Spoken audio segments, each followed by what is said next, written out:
Welcome back to the Hobby Chop Podcast. This is the podcast for the people. Welcome to the Wednesday Night Live this week. I am Big Ken. He is Zip. Zip, how you doing, my friend? Feeling pretty tired. I feel like I don't have a ton of energy right now, but hopefully it will pick up. We'll pick up. Is it the time of year? Is it because we switched the clocks back? Is it because your young son is keeping you up all night? He had an ear infection. He's been up all night. Yeah, so that's definitely part of it. Definitely part of it. But he's doing better. He did better today. My wife actually stayed home from work with him today. I can honestly say I get affected with the time change. When we turn darker. What? It's darker earlier. When we turn the clocks back, I'm all off. Like everything is off. Everything I do is off. I figure it out for the next however many months, right? And then all of a sudden, in the spring, when we put the clocks back, I'm like, oh, my whole body feels like I'm back to normal. Yeah. I hope I get to golf more next year. I didn't golf like since like July, so like I missed so much. So hopefully I can do that more next year. Yeah, I look at people that are in the hobby, right, like yourself, who've got young children, right, and I say, and when you say, oh, like I need to golf more, or I need to do, and I think to myself, how do you have time to even do this? Never mind, do that. Well, I don't go to shows. I mean, yeah, I don't go to shows, and a lot of it is like online, or if I buy stuff in person, it's like a weekday night, and my wife picks up my son from my parents or her parents, and then that's that. So like that I don't do shows. That's why. That's how I have time to do the hobby, is I don't do shows, which sounds weird, but that's how it works for me. I'm gonna have to get your address, and on Wednesday I'm gonna have to ship over some monster drinks or something Hey. Full of caffeine, get you all fired up for the episode. I have so much coffee in a day. So, I never drank coffee. I know this is supposed to be a podcast about. Well, we'll get to cards. We're always on the mark about freaking cards. I never drank coffee my whole life until I quit smoking. Okay. And when I quit smoking, I discovered coffee, and I never went back to smoking. But I've never missed a cup of coffee since. Yeah. Caffeine is very addictive. It's probably more. Is it more addictive than nicotine? I don't know. It's probably. They say sugar is the most addicting. So. Oh well, that's true. How do you have your coffee? Yeah, well, I put cream and sugar, kid. Yeah, and you like it to be picked up in the freaking cold rain. In the rain at Gillette Stadium. Uphill both ways, barefoot. All right. So we have a great show tonight. Yeah, what's on the docket? Yeah, let's run down the dock. So we're going to talk. We're going to start off with some BGS updates. I will fill you in. I know we've talked a lot about PC Sports Cards. I did mention their name, and a lot of people who listen to the podcast both messaged me today with the same information I got. So we're going to talk about that and kind of give you a breakdown what's going on with them. We're going to talk a little TOPPS Chrome basketball release. Supposed to release yesterday. It released today, and seemed like a crap show online trying to buy anything. We're going to talk about NCAA Men's Basketball Players to watch this year. And we've got a whole thing to talk about that. And we're going to end with the trade night that we're going to be doing this Saturday night. We're going to be doing a live from the trade night. Hopefully you'll be coming to Mohegan Sun after the show. It's 6:30 to 10. And we just got lots of great things going on. And we have Christina and Chris from Carlisle. So I put her name first since she came on. We had the, she was awesome. She was awesome. I want to have her on again. She was very fun to talk with. Yeah. I was thinking, if you've got low energy, we could just move you over and put her right in place because Probably could. she was fired up with so much energy. She brought the energy. She did. Probably could. Yeah. Should go shit on Diana Taurasi again. That was a great story. But yeah. But right, so what's up with Beckett? So with Beckett, I'm just going to pull this up here. You notice how I sat here and I said, let me get this already. And as soon as I go back to it, it's not there. So they put a post out today, said, attention all customers. And this came from PC Sports Cards. As of Wednesday, November 19th, 2025, we will not be accepting any Beckett grading submissions until further notice. And then it goes on to say, if you have any cards out for grading now, contact us and, we'll talk to you about, what's going on. So I reached out because obviously I have a 52 card order out to Beckett through them. And I got the email back today saying our representatives at Beckett Grading informed us that due to the volume Beckett is currently receiving, they are very delayed in processing orders. They gave us projected dates of February for the majority of our submissions currently in-house. And it goes on to say, if you really want to cancel it, you could, get back to us on that, which I doubt anybody's going to really want to cancel those orders if they've already been there. But I just figured because we were talking about on the podcast, they just got inundated with orders. I'm sure everybody just started sending in their cards once, we were moving the market using BGS. See that? Obviously. Well, with BGS's history, an influx of 100 extra cards, that would shake up their entire office, I'm sure. With how competent they've been through every single other thing they've ever done. It's just I'm just disappointed because we start saying, oh, look at this possible, other opportunity. It's their chance. It's this, it's that. And but I think it's the truth. I think it's the truth. We talked about this. You and I were comparing notes on our orders that we sent out in September. Yeah. Right.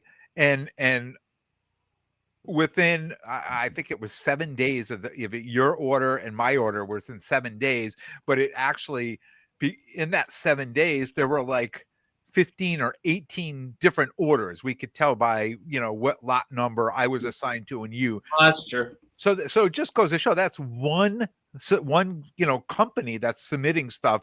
And in that time, in 14 days, they had 17 or 18 submissions.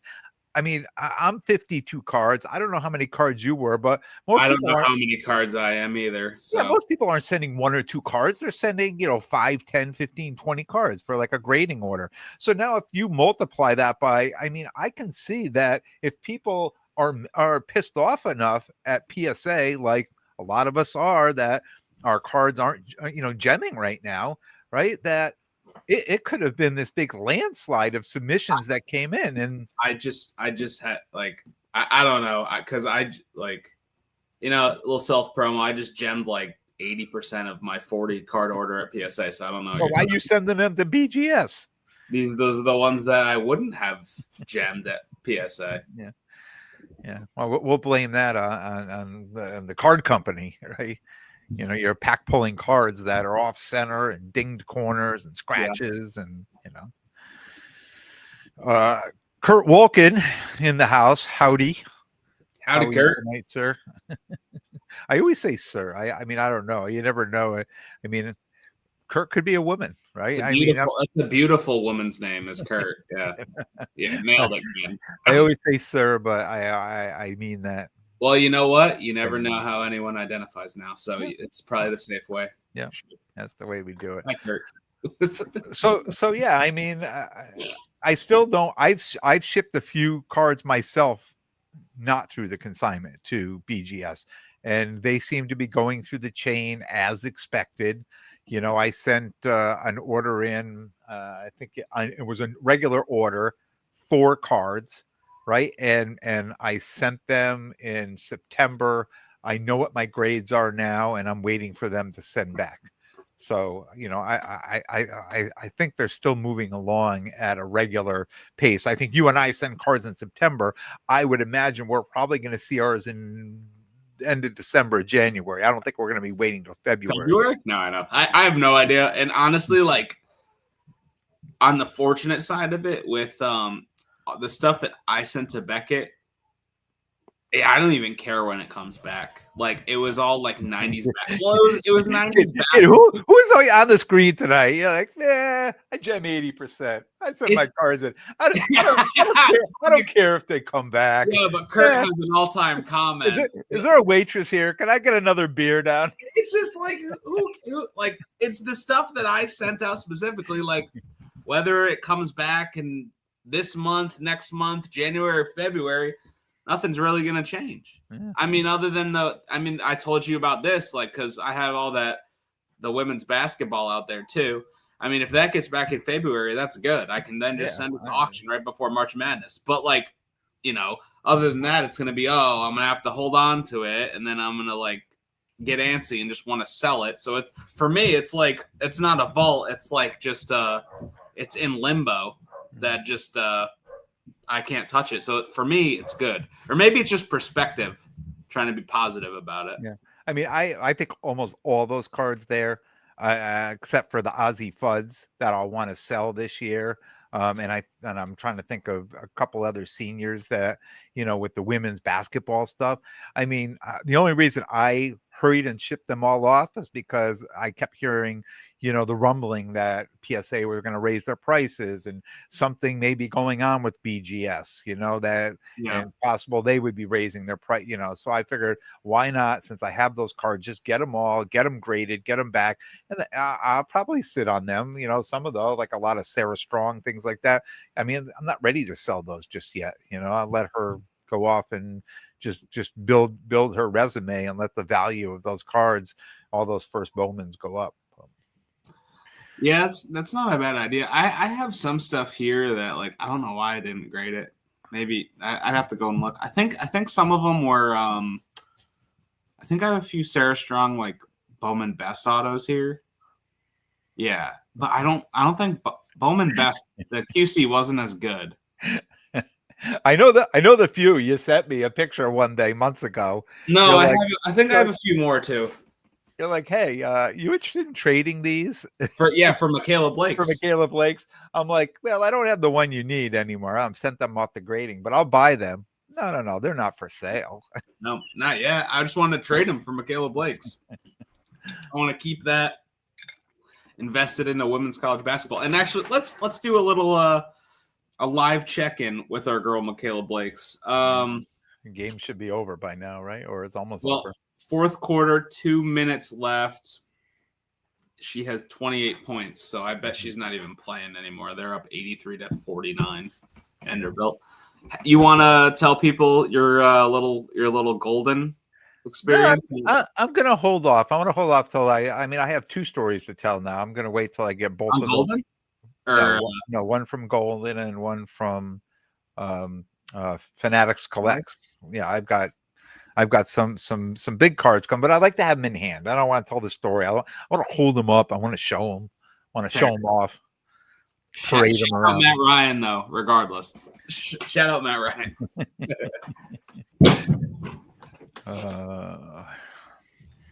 So NCAA Men's Basketball. So you and I were talking. I was telling you I've been investigating, try to find out when this year's Bowman Chrome U basketball they were going to release their boxes this year. Last year, I thought it was January or February, and then somebody commented. I mentioned it on my podcast and said they're pretty sure it was like the first week of March that they actually shipped those. It was at the very end of February, beginning of March, they actually shipped those boxes. Because I may have been thinking of the pre-order, but regardless of that, this year they're saying April, that they expect a ship date in April of the Bowman Chrome U basketball, which, I mean, last year everybody was chasing Cooper Flag, and I mean, we had it to sell until, you have the draft in June, right? And then the pro cards come out in the fall. So that window is pretty short to sell some of those cards, and now they're making that window even shorter. I mean, I don't even know if you'll have time to grade those cards unless you pay for expedited grading, right, for them to come back on any of those. So on one hand, I'm feeling pretty good because I've held on to all my men's stuff from last year. You know, any of the guys who went off to the NBA, I tried to sell that off, but you know, some of the people who will go off this year to the NBA, right, to the draft. So, you know, I'll be sitting on some of those cards from last year, but it's a shame that we're going to probably miss that whole window, you know, for players that are one and done, that are coming in, you know, their freshman year, they're going to play one season and they're going to bounce right out to the NBA. Yeah, I don't get the concept of dropping that product after March Madness. It really makes no sense. Like Bowman U football, they dropped it pretty much middle of the season, or like, I don't know, 40% of the way into the season, right? Like that's fine. That's totally fine. Like that product, like Bowman U should drop around like New Year's, right? Mid-January maybe, like when it should come out. And it really, like, another reason we're so high on the women's stuff too is because it has a lot longer of a shelf life to like be transacted as somewhat more of a stable market. You know? Yeah. So it's just like, and there's really good women. Like, I mean, we already talked about it. I know we're going to talk about the men, but there's really good women in this class too. Yeah. Of freshmen, and I know there's veterans, but you know what I mean, upper class women that are gonna, like, Azzy Fudd will have her first, I would assume, and she's gonna be a senior. Yeah. So like, she may be by April, she may be the biggest name in college basketball. So and she'll have been graduated, or she'll have been moved on by the time she's the biggest name. It's just like, which those NIL cards, right? Those Panini NIL cards, which is the only real card she has out right now. I mean, that makes it, and I just talked about those. I have some of those out now, those autographs, the to 99 to 199, out for grading now, and hoping they'll be back because, it'll be the time to sell it. And another, before we start mentioning the men, another thing is Friday night. I mean, UConn's playing Michigan. I wish it was any other time because I would have really wanted, and it's at Mohegan Sun. I would have wanted to be there, but we're going to be at Mohegan Sun all weekend. I can't add another day, to go up there, but I'm going to watch that game on TV, and it's going to, I mean, for Silas Swords and Olivia Olson, the two. So it's going to let us know how good those players are, right? Playing against UConn, or is, the best team in the country right now. Absolutely. And I wish I had known about that. Honestly, I would have tried to plan for that. Yeah. Well, I'm looking up real quick because I want to know that Olivia. Good call, Olivia Olson. Yeah. Because I really wasn't on her, and I looked at the, I buy the ESPN package. I'm watching the games, and I'm watching Michigan the other night, and I'm like, wait a minute, that's not my girl Silas Swords dropping all those threes. What's going on here? Yeah, and I think she put up like 20 something points. Do you think they'll be within 20 points of UConn? Oh yeah. They should be. Yeah, they're number 6 in the country. So I mean, it's going to be the first championship game was a blowout. The first, wasn't it? Well, last year. Yeah, didn't UConn win by like 30 against South Carolina or something? That's what I'm saying. I think they may be better. We'll know. We'll see what the difference is between 1 and 6. And I know they're playing South Carolina within a week or so, right? I don't even. I really. We should go to that game. Let's go see the South Carolina game. Let's see where they're playing. I don't have the schedule. I'm not going to figure it out. I want to go to a good game. So yeah. Welcome, Michael, Sports Card the Hobby. Our fantasy football journalist. Our journalist, yeah. Sports Mike says, do you consider that Mohegan show a sports card show? Went a few months ago and it seemed to be 75% Pokemon. I was disappointed. Well, I mean, for sports cards, yeah, like I'm gonna just call you Mike now. Mike, I'm gonna tell you, a lot of people say the same thing. I don't know if it's 75-25. I think, if Scott, if you're watching, you could give us that breakdown. I think it may be closer to the 50-50 or 60-40 in that range of percentages. But when I go through the list of the people who are setting up at the show, because I know, they send us the package, the pre-package, and I go through that list, and there's a lot of who's who that I know in sports cards that are going to be there. Right. And I know I'm doing sports cards too. I don't know a lot of the Pokemon people, but I can tell you, out of those 300 tables, I would say, I probably know 30 or 40% of the sports card dealers that are in that room, which is a lot of people, a lot of dealers. So I know the Pokemon section gets overrun because it has a bigger draw, I think, than the sports cards. But Yeah. I think I don't think it's 75-25. That's what I'm saying. Yeah, because I usually walk it, and I felt like it felt like a big enough sports card show for me when I was there. And I think people miss it too, right? I'm set up all the way on one end, and I have people say, "Oh, I was at the show. I never saw you." I'm like, "Well, did you even go to that side?" They're like, "Well, no, I saw Pokemon people over there." Well, no, there's all sports cards over there too. It seemed intertwined from where I was going around, and I suggest if you're going to the show to walk the whole room, because there's Pokemon and sports all mixed in. Yeah. You definitely could get caught in a Pokemon section and feel that it was, someone's perspective may be like, if they're caught in a certain section, it's all Pokemon if they were stuck there. It's a huge room.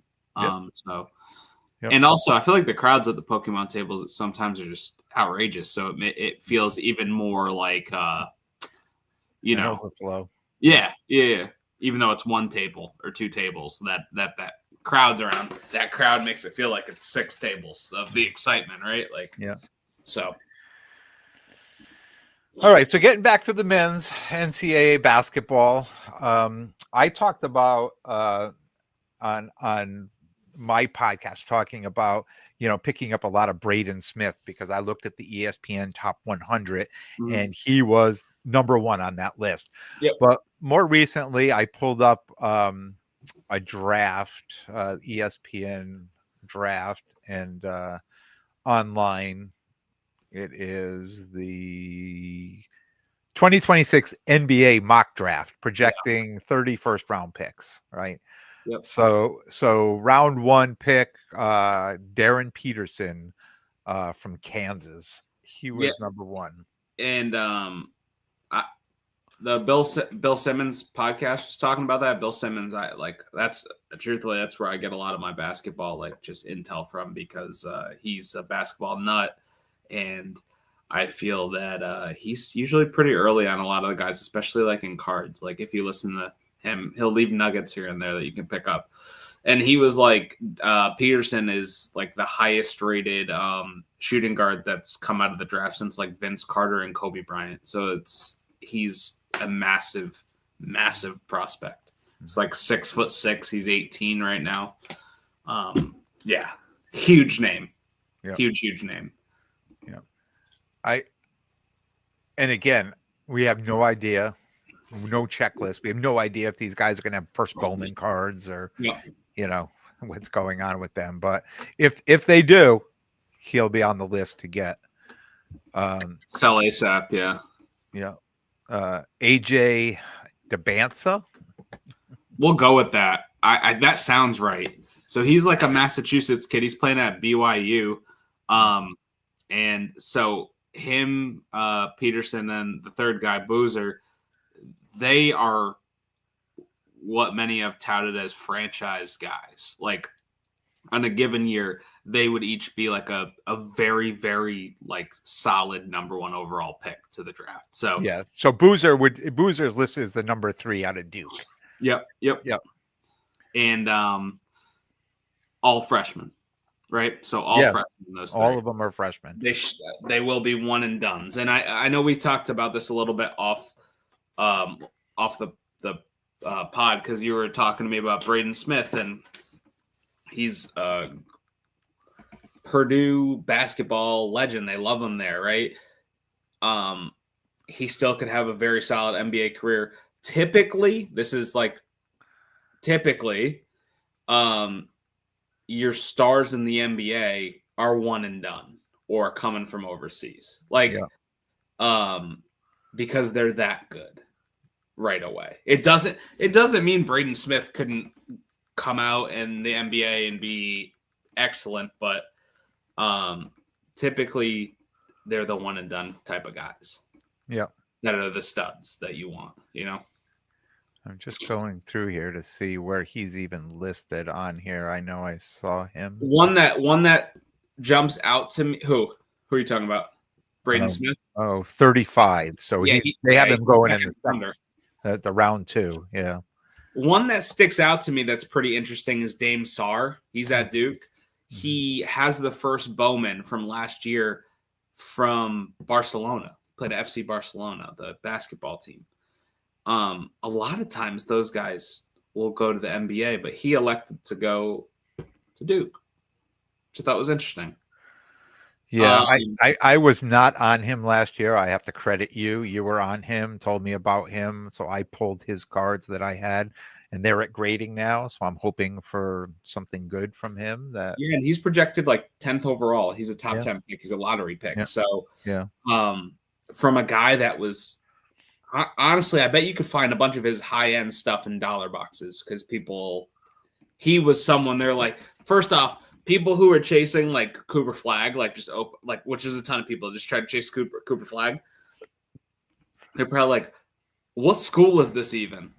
Barcelona. They probably had no idea. It's like, the Spanish league, like the Euro league. Yeah.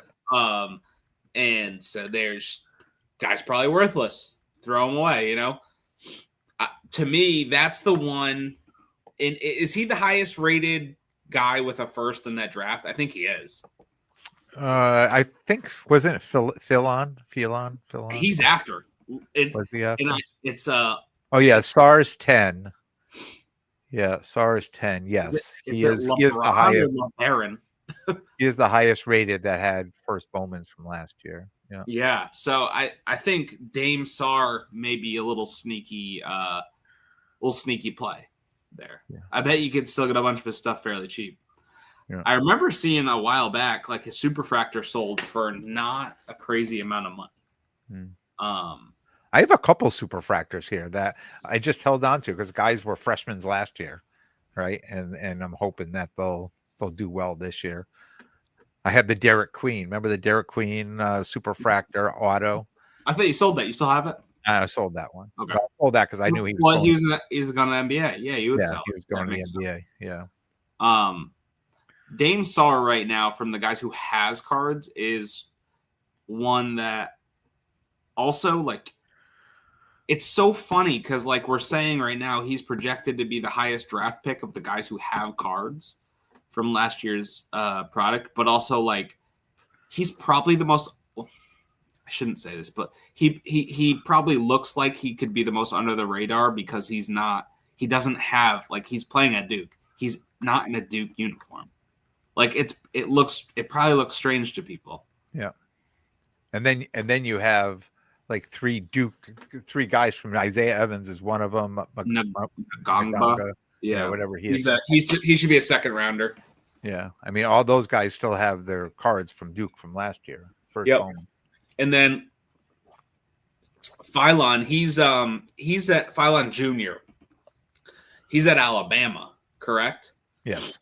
And a few other names that should go. Carter Knox is at Arkansas. Caravan, UConn. Boogie Flan. Is he also Arkansas? Boogie Flan? He's Arkansas or Alabama. And then Solomon Ball, also UConn. So those, yeah. But like those guys are second rounders. So like, I don't really know if getting drafted really bumps them. You know what I mean? Yeah. So I mean, as much as we rave about the product, it becomes a limited product, right? The For shelf life, men, the shelf life of the women have a good shelf life, but for the men, it's a very limited product, and it's it's like chasing a Cooper Flag or a Wembyama or something like that, right? It's you have to be quick. You have to be on it. You have to get the cards and move them. And then you end up like me. If you're buying the stuff by the cases, you've got 5-row boxes of autographs and colored and numbered cards and things like that may be worthless, maybe absolutely worthless. I'm bringing it out in February, and I'm going to hope for the best on it. I'm going to hope I've got some gems in in that box. But at the end of the day, it's a wing and a prayer, really. absolutely. Yeah. Well, let's try to let's see. Let's test that theory a little bit. Let's look back. So I mean,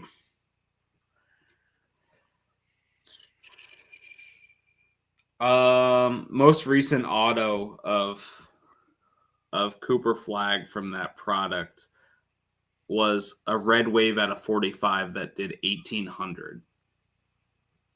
So that's still pretty good. That's still pretty good, yeah. For a Bowman U product. You know what? We'll have to do a deeper dive in that. Like, we should check into that like after a bunch of TOPPS stuff has come out to see where Cooper Flag's pricing is with that, as well as Dylan Harp. I'd be curious to see like how they compare and things like that, and because I remember watching a few of those first auto auctions go like last month, or maybe not last month. Whenever the TOPPS first came out, I saw some of those going, and it was still too early to tell, and they were still pretty strong. So we should look back at that, because that's going to matter. Honestly, it really will. I've opened up over 3 cases of the last year, 2025, and man, I think I pulled every single person's auto, men and women, except for Cooper Flag. And I just think of you buying that one freaking hobby box. And I got the gold. And pulling the gold to 50, right? Yep. Yeah. So crazy though. You would think the odds would have at that point been in my favor. You at least get like a base or something. Yeah, any kind of auto of his. Yeah, nothing. And then because I also got I got one of his Sapphire Selections autos too. So. Oh, okay. Yeah. I think the nicest card of his I pulled was the Duke logo card. I love those cards. Yeah, I love those cards. Absolutely, it's a great one. So yeah, with the men's college stuff, like it's the same old. Maybe you know what? Here you go, Ken. Maybe this upcoming year, the play is players that me and you don't even know about yet that are maybe playing in Europe that are included on the checklist. Oh, good. There's a pivot we didn't talk about, thinking about it. Like, because now we're looking at players. I mean, gosh, for how cheap Dame Sarr was, if you had known like the next year is going to be a top 10 pick, you probably would have picked him up here and there when you saw it, if you like, for how cheap he was, right? And last year's international guy, what was his? Tredor? Nolan Traore. Whatever his name. I pulled everything of his, the gold to 10, everything I pulled his, and nobody wanted it. Couldn't nobody wanted to buy that stuff. And we talked about that because who knew him, right? He wasn't playing in he wasn't here playing that people would have been big on him. So nobody was really collecting him or wanted to buy the cards. Yeah, you know what would have been interesting, Ken, is so the Celtics drafted that teenager Hugo Gonzalez, and he played at Real Madrid. Luka also played at Real Madrid. Luka Doncic. Those cards, like, so I guess it's kind of going back a little bit now, but like a Luka Doncic first Bowman, what would that look like? Or like Giannis when he was playing wherever he was playing in Greece, what would that look like in a first Bowman? So I think those are maybe the opportunities that you could see. Or like, I mean, Jokic was drafted during a Taco Bell commercial in the second round, but what would his wherever he's playing in Serbia, like what would that look like? I don't know. I think that might be the right answer to the speculative men's plays is the international and waiting to see. What do you think about that? Because I think the modern NCAA guys, you kind of know the game plan, which is flip them quick before the pro stuff comes back out, unless there's like this macro market shift of first Bowman mattering as much as it does in baseball, right? Like that's the big if. Yeah. And at the end of the day, though, they're still in a college uniform. So, Right. I think that becomes the barrier that's probably going to hold those back in long term versus short term. Now, if they go on to be the GOAT, 10 years from now, people may go back and say, "Oh, I want to get his college card." Yeah. It's also funny to me too because like in baseball, it's so big, but they're like photoshopped on pro jerseys. Like maybe we could have the top send back. You could take the first Bowman in their college jersey and send it in, and it comes back in their pro. That's an interesting concept. It is. I'm also interested to see if they have Bowman or Bowman basketball, like Bowman Chrome basketball, NBA. That'd be interesting too to see what they do, because then you'd have, typically in like baseball, you'd have the first Bowman to then the Bowman rookie with the rookie card logo. I wonder what they do. When you're saying you wonder what they do, so now. So they could have a Bowman. So for Cooper Flag, just the main. Instead of a TOPPS Chrome, you're saying a Bowman Chrome? In baseball, they have TOPPS Chrome and Bowman Chrome. Oh, okay. They have both. Yeah, they have both. And they have Bowman Chrome rookie cards. They have They have vets in Bowman and Bowman Chrome. And for basketball, if you go back, there was Bowman basketball, Bowman's best basketball, Bowman Chrome. They had all of that. So if they go back to that, I'd be curious to see like Hugo Gonzalez. He's a rookie, but would they give him the first logo? Like, would they give him that first emblem? And then also, this is the weird gimmicky thing that I don't think they would do, but like everyone in that gap of printing, like NBA licensed cards, could technically be. You could make the argument that they get the first designation, like Jason Tatum would have a first designation, and like they're not anywhere close to prospects or rookies or Luka Doncic, Shai Gilgeous-Alexander. Well, Luka doesn't even have cards in TOPPS yet for basketball. Shai Gilgeous-Alexander, he could have a Jokic could have a first if they had Bowman. I don't know if they would do that, and it would be gimmicky because there'd be like almost the whole product would, unless they were a Bowman Chrome U, like almost the whole product would have that first emblem rather than nothing or a rookie. Yeah. Weird. No. Anybody else in the men's basketball you want to talk about before we move on? We talked about Peterson, DeBanza, Boozer, Sarr. What did you say? It was Philon? Yeah, Philon Jr. Yeah. Bama. Yeah, I would also just say that we are. Well, I'll speak for me. I think I can speak for you. We're not super in tune with the men's basketball. This was very much of just like, hey, let's look at some of these names that could still have a market and are still alive, and by no means run out there and buy the biggest Dame Sarr card you could find. But maybe. But for people like us, or people like, I should say me, I'm just going to say people like me who I'm ripping these boxes, and look, I'm looking for a big card just like the next person, right? I want to pull bangers out of there, but my goal is to get the women's cards out of there, where a lot of people rip these boxes for the men's, right? They're ripping for the men's and really don't care about the women's cards. So it's me saying, look, I want to broaden, what I'm doing now more the men, because I'm sitting here with boxes of stuff that from last year I need to sell. I don't know if I did it right or not. So looking at this, I want to be, I want to learn a lesson from what I did last year, whether it was a good lesson or bad lesson, and moving forward and just being here sharing it, right? Like This is, trying to educate myself on what I could be doing with some of these other players. Yeah. Absolutely. All right. So the TOPPS Chrome basketball release today. Were you in on that? I don't know if you were on that trying to buy that online, but I was supposed to be, and then I got sidetracked, and yeah, um, it was the same. You know what I have to say? The same thing happened similar to last year when I'm going to mention the Bowman U Chrome came out when I bought the case that they sold out. I bought the case of Hobby and it sold out with within a minute, and I was right there and I was able to get it.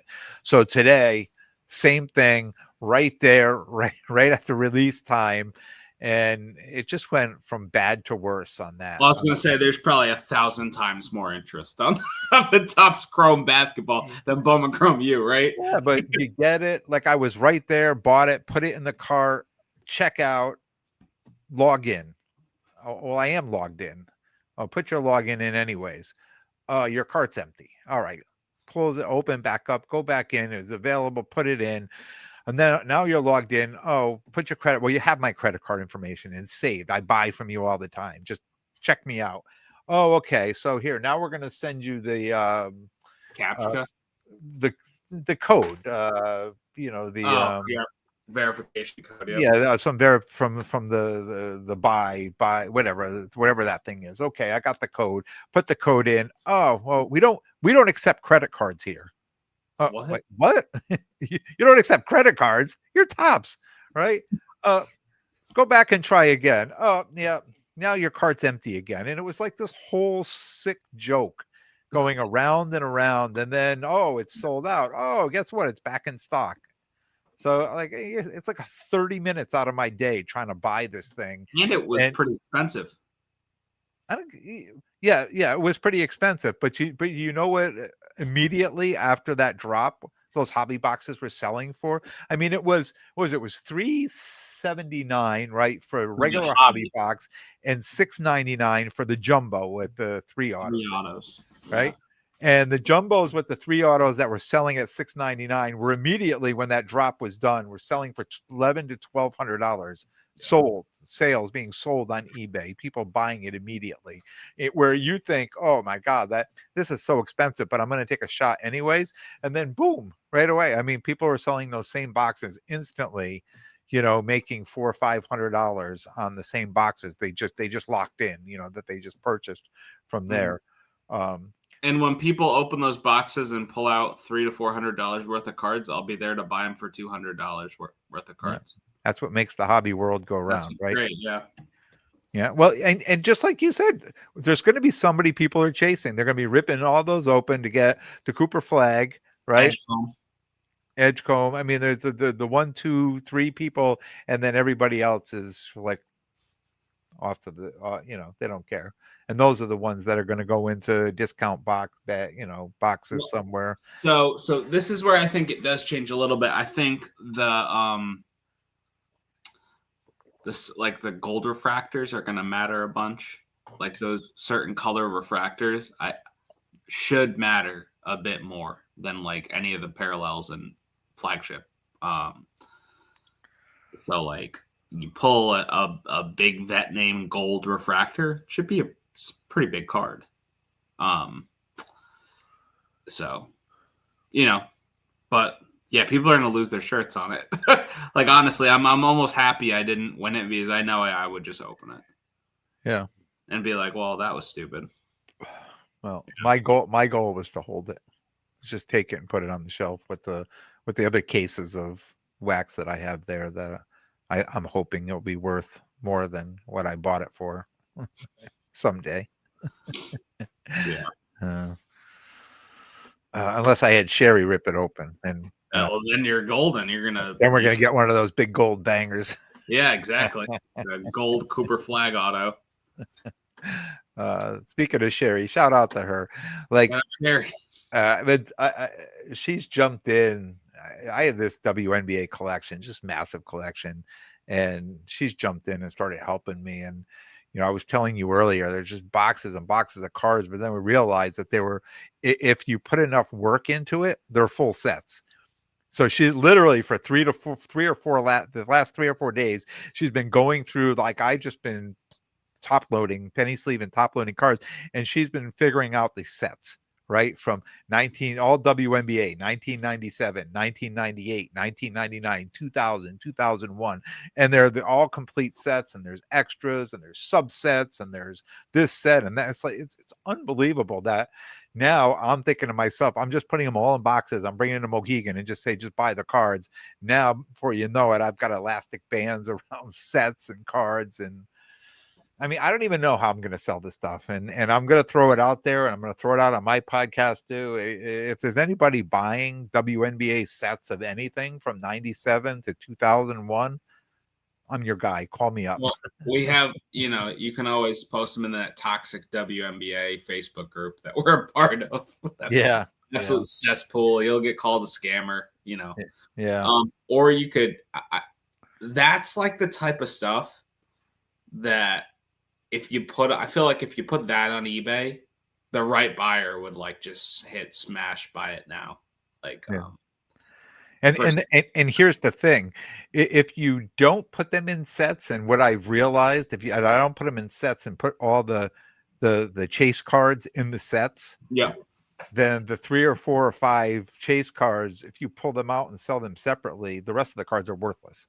Like, nobody's buying them. They're a dime a dozen, right? So if you want to move move more of the cards, you got to keep the sets together. I recently went through something like that. I know a while back, I don't know how in depth I talked about it, but I bought, I bought a massive basketball collection, like more quantity than quality, but there was a ton of quality. Like, it was just like a ton of cards that were like $5 to $50, like a lot of them. And now, like, I've sold a bunch have gotten graded. I sold off that low end bulk that had like 2003 TOPPS set, which is LeBron's rookie year, but it didn't have like LeBron, Carmelo, or Dwayne Wade like in it, because those, I don't even remember if I picked those out or those were picked out before I even got it. I don't even remember. So I just posted on a marketplace and sold that off for like $250.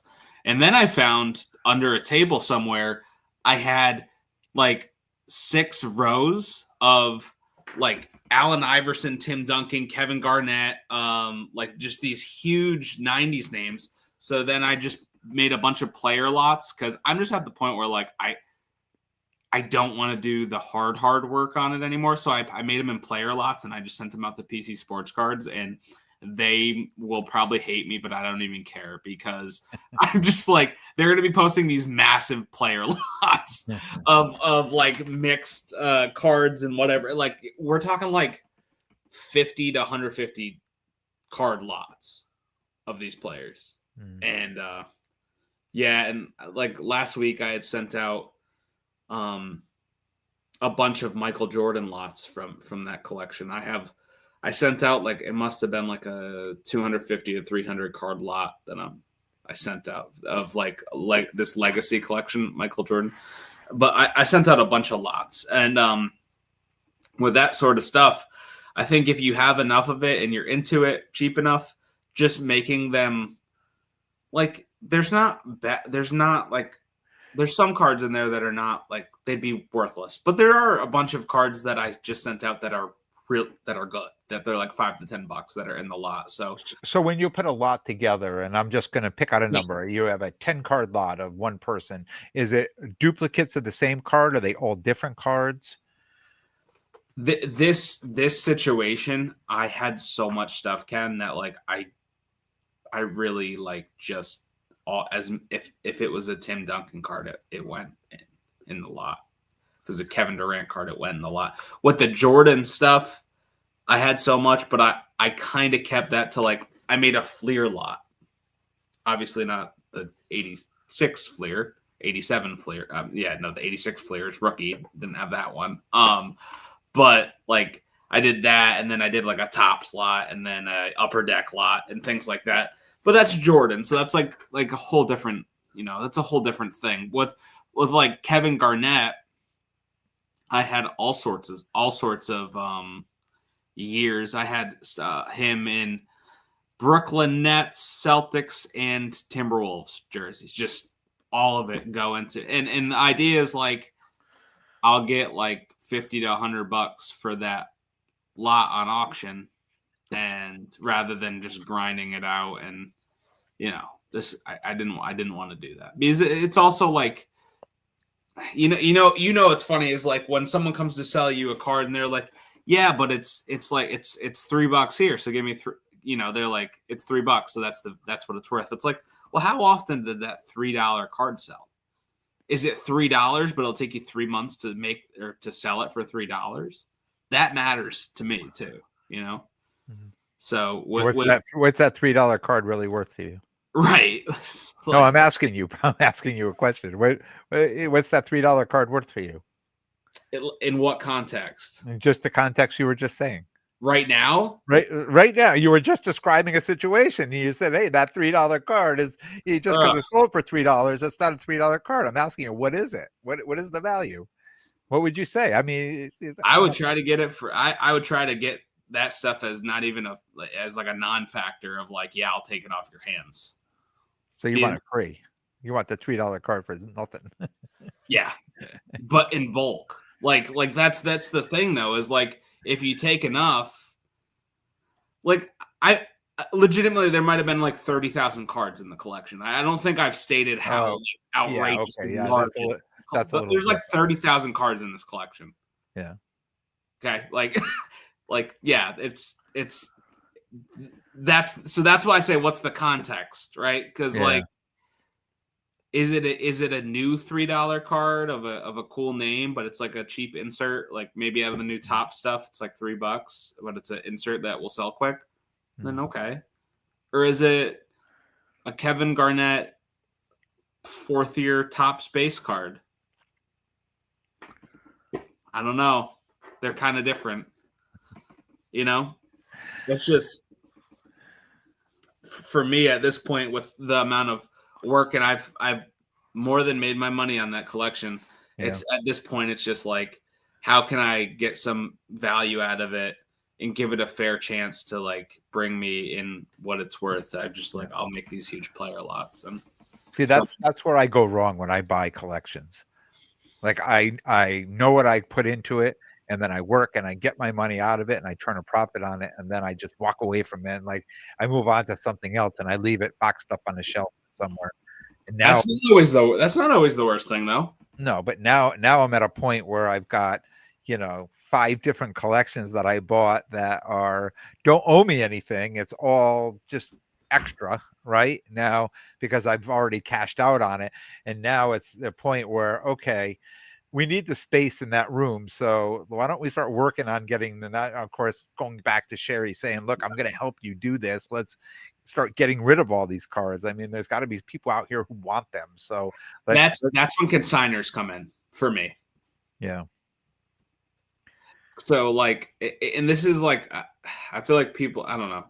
I don't think it's controversial. It's just like the way I look at it, and it's such like, it's like you're playing like it's just a volume game kind of. It's like, okay, so I'm into a certain collection for like a penny to 5 cents a card. If I sell this card for $2 on eBay through whatever consigner and I net $1 and whatever, cool. It's boring. It's boring, and it sometimes doesn't work. You don't defensive bid on it. I don't shill bid these sub $10 cards. No. I'd have bid 62 cents. No, right? Jesus. The shill bidding thing's just wild. It's just like I'm like exhausted from it. Like it's not good. We all know, and I just don't care anymore. I don't want to. And you know what? I just feel like it just makes me feel like so many people in the hobby are like, they're saying to themselves, well, everybody's doing it, so I'm going to do it. Right. Don't you just get that feeling that that's everybody's attitude now? And I think to myself, buying anything I'm buying now, even when I'm bidding on something and I get it at a really good price, I'm like, I think that dude was shill bidding.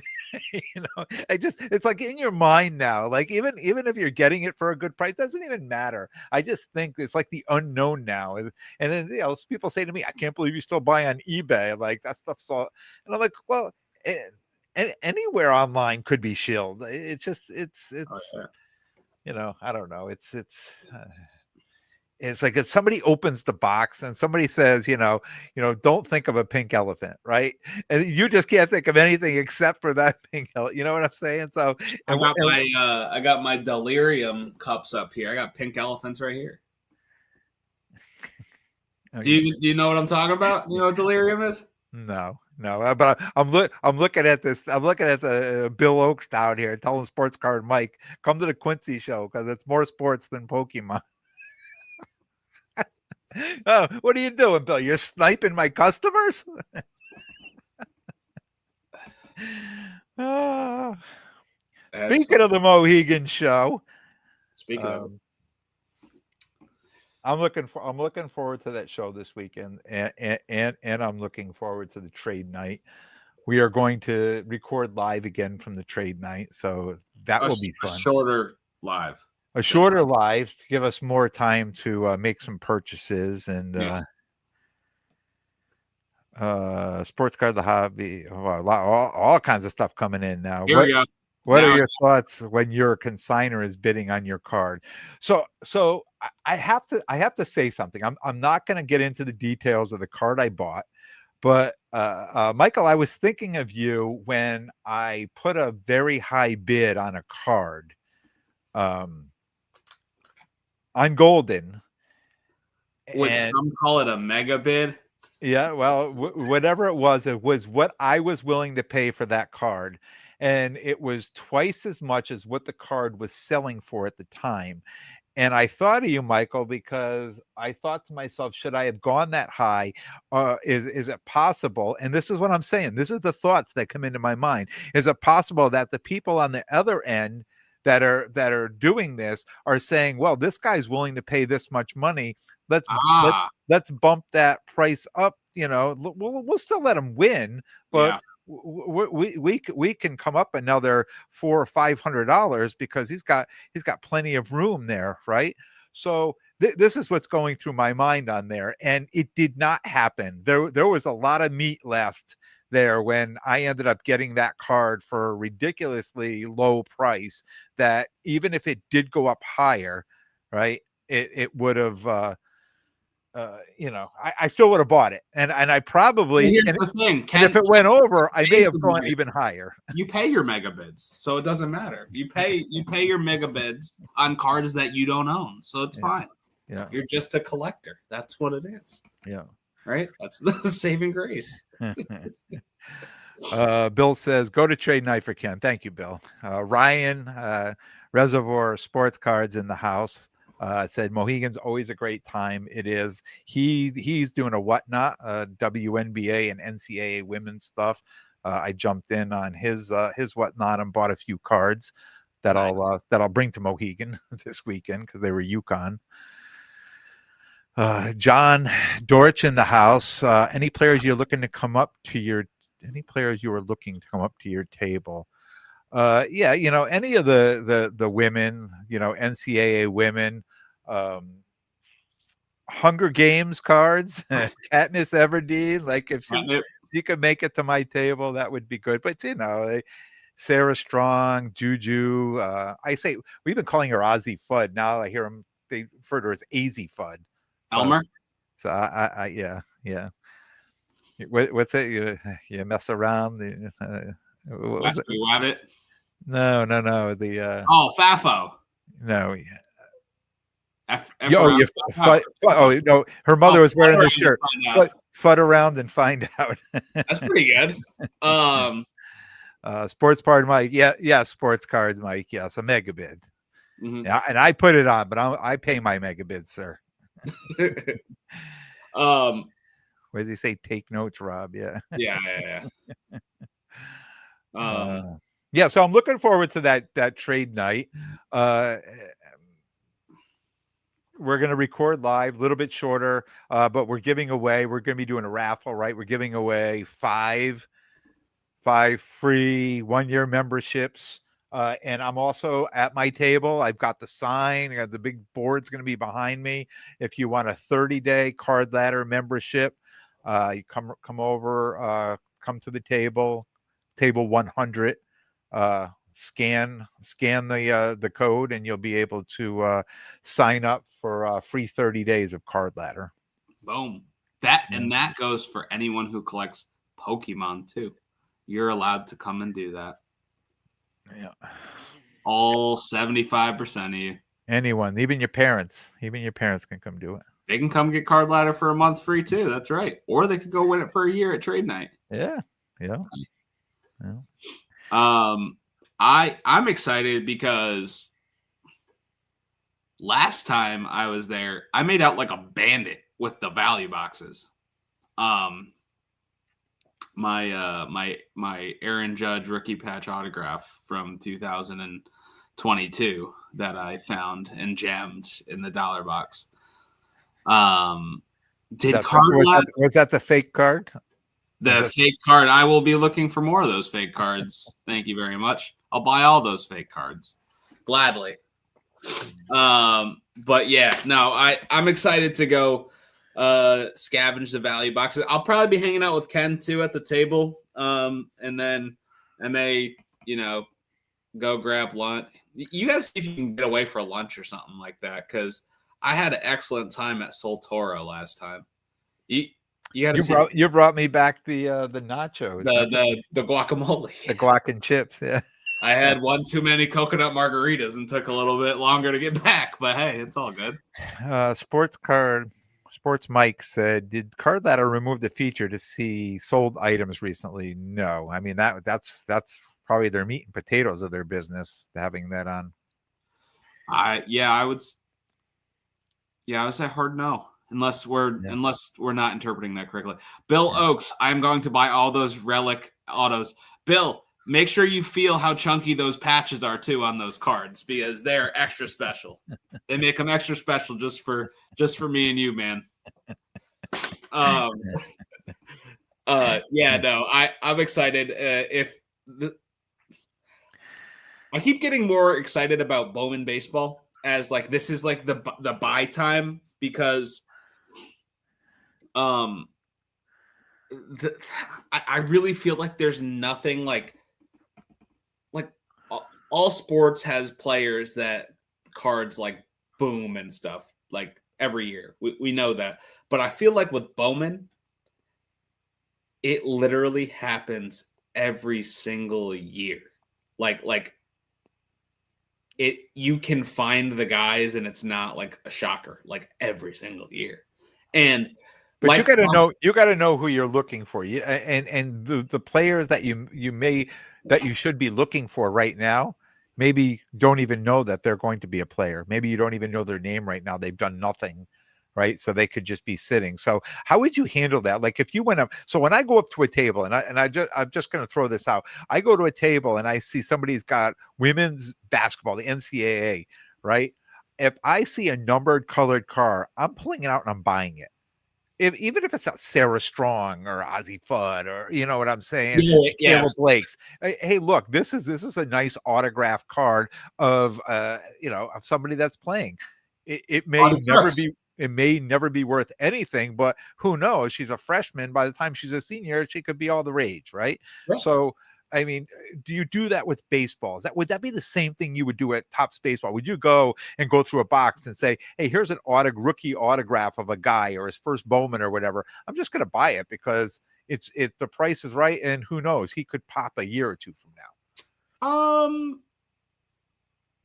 I would say not quite like that, because there's way more first Bowman baseball prospects than there are first Bowman women's basketball prospects. If you were to see the we'll call it the spectrum of like solid prospects to guys who are working, an hourly job in 2 years. There's way more of that in the Bowman baseball than in like the women's prospects. Like I feel like the women, not all of them for sure, but like a ton of the women's prospects, they go to the WNBA. Like I feel like they do a pretty good job about picking the important women's players, and they still miss some. Like they still miss some. I would argue they could just expand that like crazy and just do a Bowman Chrome women's university and just, its own thing. But with baseball, I don't do it like that. But like looking into, for example, some things that would play into that for baseball would be like, what team are they on? Like the Yankees or the Dodgers, they love their prospects, or like big market names love their prospects. Or what position are they? Are they a shortstop? Are they an outfielder? Maybe that plays into it. What is the card? Like for Bowman baseball, like I'm really trying to just stick to red, like true red, not any of the shimmer or lava or diamonds or whatever the hell they want to make it, or the reptilian. I don't like that. So like the red, the orange, the gold, the blue, and the refractor out of 499, like I'll stick to those. So like, and that weeds out so many cards, just like that, those like little filters, right? Save search. So it's more about the card than the player at this point. For still no, like no, like I would also quickly do like sometimes I'll just look up the name, see what stats were, see where they rank in their organization, things like that. There's also do you do this while you're at a table, or this is like research you do before? If a card is special enough, sure. Like if it's an out of 5 or a true orange, like the out of 5 being the true red or a true orange, and it's someone I haven't really heard of before, but like it's in front of me. That's a card that's like special enough where like, okay, I'll take it. Like for example, I can kind of equate it. If a true gold prism of a basketball rookie came up to your table, you'd look at it, right? Like you'd look into it. You wouldn't just be like, oh, if it was a rookie true gold prism of like a recent year, you'd look at it. Yeah. You wouldn't just discount it, right? Correct. That's the way I would equate it. You would do that hair bit of research to see what do we really have here. Mm-hmm. And I'm a true sucker for inscriptions. If I find any card, whether it's the McDonald's, which I'm not a big fan of, or the Bowman U or whatever with the women's, if I can get an inscription card, I'm a huge fan of those. I just buy them anyways. I just think they're so cool. I'll tell you what's pretty cool that they've been doing with Bowman baseball is for the Blues, the 1 out of 150, and it sells for a hell of a lot more than all the rest of the Blues. They inscribe my first Bowman auto, so that's actually their first autograph that they physically signed, and they do that for the number 1 out of 150 for the Bowmans, which for Blues, which I think is pretty cool. Yeah.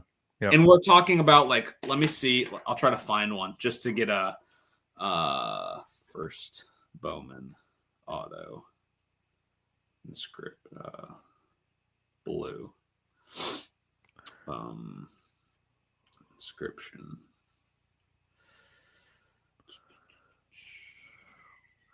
A lot of downtime, sir. We're going to lose people. Hurry up. All right. So Cam Smith, my first Bowman auto inscription, his did $7,500. Okay. All right. That's the inscription. Cam Smith. Let's see. His regular, it's wave. This is okay, ready? His blue in a PSA 10. I told you what the inscription, 7,500. What do you think his blue in a PSA 10 did recently? Without it, no inscription, right? No. And $300. $510 in a PSA 10, but it was $7,500 too for the inscription. Yeah. So but it's kind of cool. I like that. I think it's a cool little wrinkle, and it's cool for prospecting, and it's stuff like that I like. Yeah. Sports Card, the hobby. Mike says, how do you keep up with all the variations of cards? How many 101s? In my opinion, the ultra modern market is so many highs and lows. And I'll answer my end of it. I do it with the women's basketball. There's only so many of them. Yeah. So when I'm with football, and I also do football, yeah, you're right. It's absolutely insane. Like I have to keep figuring out what is the right, the chase of this insert and that's insert and what's worth what. I mean, that becomes a whole education. That's like an in-season education as you're ripping boxes open and looking up prices. Yeah, I would say to that, how do you keep up with all the variations of cards is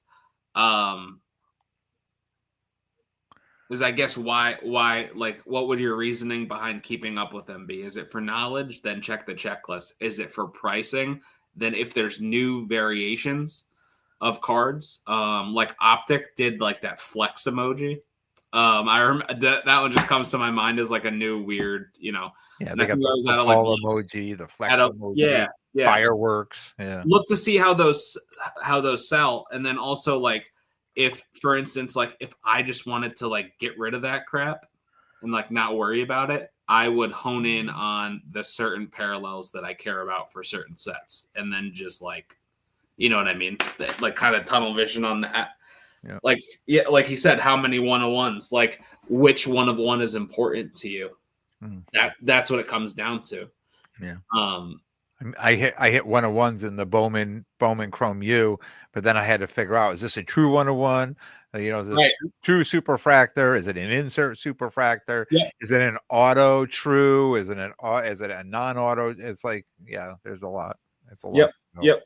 And it's a lot, but once you get it, I feel like once you comprehend that, it then becomes easier to apply it in different like models. Mm-hmm. Like you can just apply that thought process to like other other sets, other sports, whatever, and I think it can help you move forward with whatever you're trying to do much quicker or much more efficiently. Yeah. All right. This is another great episode. Looking forward to this weekend. Looking forward to Mohegan. We are going to go live Saturday night, shorter episode. And then I think we were just talking beforehand. We're probably going to do a recap for next week. So we might join Sports Card Lessons and Hobby Chop. Just do this together and do one recap for next week, since it's a short week and a holiday week. Right? What's that? We'll record it. Probably we'll record it, and drop it, Monday, Tuesday, something like that. Because then we have Thanksgiving next week, and we're on the clock this weekend, and then the following weekend, right? We're doing the big show at the DoubleTree in Bristol. That's the Saturday after Thanksgiving, and we'll be recording live from there again. So we got 2 exciting weeks back to back with the Hobby Chop in action. All right, cool. So good. I'm just going to read this last one. Sports Mike said, "Hey Ken, big on collecting the top players of the junk wax era short prints like Tiffany with an auto. Do you think the extra inscription adds more of it?" I 100% think inscriptions add more. Here to me, the play, it goes to a lot of people that they do the in-person auto, right? The player, whoever's signing, has actually touched the card, right? That they've physically touched this card versus, you get the sticker autos and all that stuff. So to me, and then when they inscribe it, and from what I heard, like through TOPPS and Panini, they tell them, look, you just said baseball. They say, this is my first Bowman auto. But with the other one, with the women and stuff, they say, write something, whatever you want to write. You inscribe it. You choose what you want to write on there. Just make sure it's appropriate. So, and I just think it's something they decided to write on that card, and I'm happy to have it. And everything I've seen for inscription autos is always more valuable than a regular auto. For sure. I will be putting together videos tomorrow on my IG. Good. Billy is good. Billy, thank you, sir, and good luck to you at that other show in Massachusetts with no trade night. Are they offering 5 separate year memberships for Yeah, Card Lab? yeah. No free Card Ladder memberships at that show. I don't know. Can you go All to right. Tao in the same building? What's that? Can you go to Tao in the same building as? Oh, I yeah. don't We're know. looking forward to dinner. Yeah, I don't know. I don't know. Can you get coconut margaritas at lunch? I don't know. I don't know. It could happen. All right, everybody. Thanks for watching. Thanks for listening. Please if you're watching live, please hit that subscribe button. We certainly appreciate that. And like I said, we'll be back Saturday night for a Saturday Night Live. Yep. And if you have enough coconut margaritas, the 75% Pokemon won't bother you. Not at all. That's what I'll leave. That's what I'll leave on. All right, man. Have a good night. Have a good one.